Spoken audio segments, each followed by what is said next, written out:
Assalamualaikum, Football United ringan amatiran ala gua. Baru saja selesai pertandingan antara Everton menghadapi Manchester United. Kalah 1-0. Gua mau bikin reviewnya kali ini.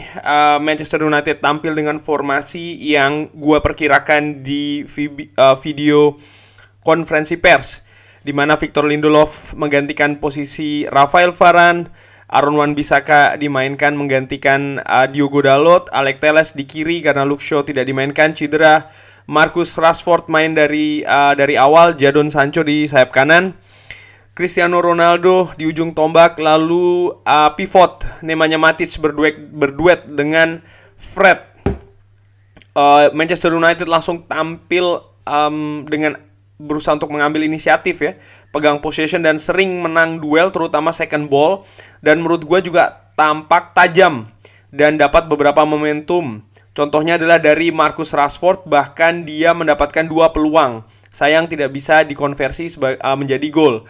Jarak yang rapat dan bermain simpel dengan kombinasi 1-2 sentuhan membuat Manchester United ini tampil bagus di awal pertandingan. Lini belakang yang menurut gue di awal pertandingan juga tampil baik dalam membaca bola serta pergerakan pemain-pemain depan dari Everton. Menurut gue ringan amatiran, Aaron Wan-Bissaka tampil solid di belakang, utamanya dalam mengawal lini kanan dari Manchester United. Dan ini berbeda dari Diogo Dalot di pertandingan sebelumnya ketika menghadapi Leicester ya. Ini ringan amatiran ala gua. Pergerakan pemain juga cair, pressing serta transisi dari pemain juga berlangsung dengan lancar dan baik menurut gua. Dan ini mengakibatkan sekitar 15 menit awal atau bahkan 20 menit awal Manchester United ini terlihat sekali sangat mendominasi pertandingan. Everton sangat sulit untuk bisa keluar dari tekanan Manchester United. Tapi akhirnya justru Everton yang mampu unggul duluan dari shot Anthony Gordon yang tidak terkawal. Itu deflected mengenai Maguire ya. Bruno Fernandes juga tampak terkecoh di luar kotak penalti dengan pergerakan Anthony Gordon ini. Menurut gua ini unlucky deflected ya, to be fair, ringan amatiran ala gua. Richarlison memang mengawali bolanya dari sayap kanan Manchester United yang berhasil lepas dari kawalan Aaron Wan-Bissaka. Akhirnya dia memberikan crossing, tapi jangan lupa proses ini diawali dengan Nemanja Matic yang terlalu lama memegang bola di tengah ketika tim sebenarnya sedang dalam possession atau posisi untuk menyerang. Dan transisi yang cukup bagus dari Everton dalam melakukan serangan balik inilah menurut gue yang menjadikan Everton mampu mengawali serangan tersebut dan mengakhirinya dengan gol. Setelah gol, Everton ini seperti dapat angin, mulai sering dapat momentum dari hilangnya bola Manchester United, pemain-pemain United ya, yang mulai cukup sering terjadi. Di menit ke-35, Fred digantikan oleh Paul Pogba, bermain lumayan sebenarnya Fred ini, tapi nampaknya cedera. Setelah itu sering sekali terjadi salah pengertian di depan karena faktor proses serangan Manchester United ini juga sering mentok ya. Babak pertama selesai 1-0. Menurut gue sebenarnya Manchester United ini tampil lumayan, hanya saja tidak berhasil menjebol gawang Jordan Pickford. Ada 2 peluang bagus sekali lagi dari Marcus Rashford dan juga beberapa momentum lainnya yang tidak bisa dimanfaatkan atau dimaksimalkan oleh pemain-pemain depan Manchester United. Beberapa kali Manchester United juga tampil ceroboh, utamanya di lini tengah dalam menyusun serangan sehingga bola itu lepas dan beralih menjadi serangan balik dari Everton. Everton sendiri juga berusaha untuk memanfaatkan bola-bola tersebut dengan melakukan transisi yang cukup cepat dari posisi bertahan ke menyerang. Richarlison tampil cukup solid, cukup tajam di babak pertama. Everton menurut gue beruntung meski jarang dapat possession apalagi momentum, berhasil membuat gol duluan. Dan di titik ini tadi di akhir babak pertama ya, gue berpikir ini soal mental di babak kedua karena sebenarnya Manchester United ini controlling the game, menang possession, terlihat lebih unggul dalam sisi kualitas ya, secara individu maupun secara kolektif. Dan ini merupakan posisi rata-rata di babak pertama. Lalu statistik di babak pertama bisa dilihat ball possession Manchester United unggul telak 35% berbanding 65%. Total shots 4/3 untuk Everton, tapi on targetnya 2/2 ya, sama-sama 2. Di babak kedua ya, memasuki babak kedua, di awal babak kedua ini Manchester United mencoba sesuatu yang beda dari babak pertama, yaitu bola-bola direct panjang. Kemampuan Pogba dan Bruno dimanfaatkan betul untuk hal ini ya, dan sempat dapat momentum lagi-lagi dari seorang Marcus Rashford dari umpan yang cukup fantastis sebenarnya, umpan direct lambung jauh dari seorang Bruno Fernandes. Yang sayangnya Marcus Rashford ini miss kick ya, tendangannya tidak mengenai bola, padahal bolanya tuh sangat-sangat, menurut gue sangat-sangat superb, sangat-sangat fantastik dari seorang Bruno Fernandes.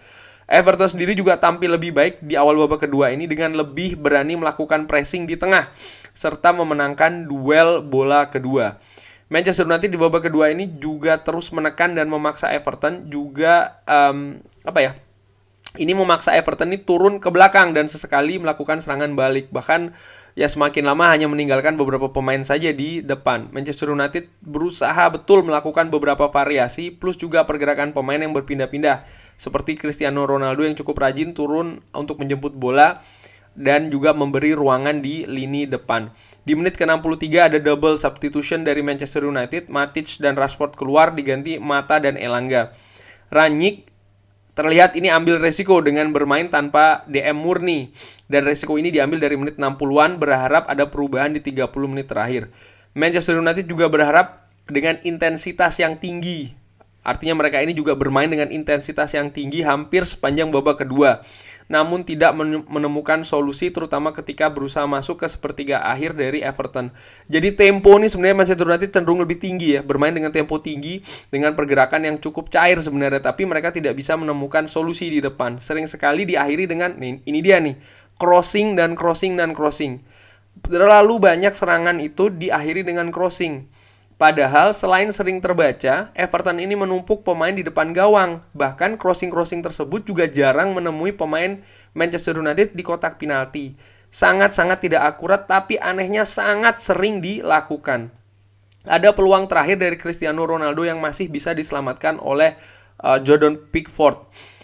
Akhirnya match selesai 1-0 untuk Everton. Manchester United tidak mampu memanfaatkan possession yang dimiliki, tidak mampu memanfaatkan controlling the game yang dilakukan tadi, tidak mampu menembus ketatnya pertahanan Everton di babak kedua utamanya. Di mana di babak kedua ini match lebih mudah bagi Everton karena mereka sudah unggul dulu 1-0 di babak pertama. Dan United sering kebingungan setelah masuk ke sepertiga akhir. Dan terlalu sering melakukan crossing yang tidak efektif. Ada satu kali kalau tidak salah Paul Pogba melakukan shooting dari luar kotak penalti. Dan menurut gue ini ya harusnya yang lebih sering dilakukan oleh pemain Manchester United. Percobaan di luar kotak penalti. Gue tahu pemain Everton cukup menumpuk di dalam, tapi solusi tendangan dari luar kotak penalti atau jarak jauh bisa dilakukan karena Manchester United setahu gue punya kapasitas untuk melakukan hal tersebut. Ada Pogba, ada Bruno Fernandes yang tentunya bisa melakukan syuting-syuting seperti itu dari luar kotak penalti. Bahkan seorang Cristiano Ronaldo pun juga ketika dia keluar ya, artinya dia turun dan dia mendapatkan bola, sebenarnya dia juga punya kemampuan atau kapasitas untuk melakukan tendangan dari jarak jauh tersebut ya. Akhirnya tidak bisa cari gol, dan itu menurut gue yang akhirnya menjadi hukuman bagi Manchester United di pertandingan tadi. Apalagi dengan posisi Everton sudah unggul 1-0 duluan di babak pertama. Terlalu sering kebingungan juga ketika sudah masuk ke sepertiga akhir dari pertahanan Everton. Kedalaman skuad menurut gue ya, dengan amatiran ini juga terlihat menjadi tantangan bagi seorang Ralf Rangnick dalam mencari solusi. Tadi ada banyak pemain yang tidak efektif kalau menurut gue dengan amatiran ya. Cristiano Ronaldo tidak banyak berperan di depan. Memang ada 1-2 kali momentum tapi tidak banyak. Jadon Sancho juga kesulitan untuk masuk ke dalam. Tapi di bench sangat terbatas. Pun juga untuk mencari pemain menggantikan Nemanja Matic tadi. Juan Mata yang dimasukkan. Kalau gue lihat di bangku cadangan praktis hanya ada Dean Henderson, Tom Heaton, 2 kiper dimasukkan di sana. Ada Phil Jones, Diogo Dalot, Jesse Lingard dan juga Hannibal Mejbri.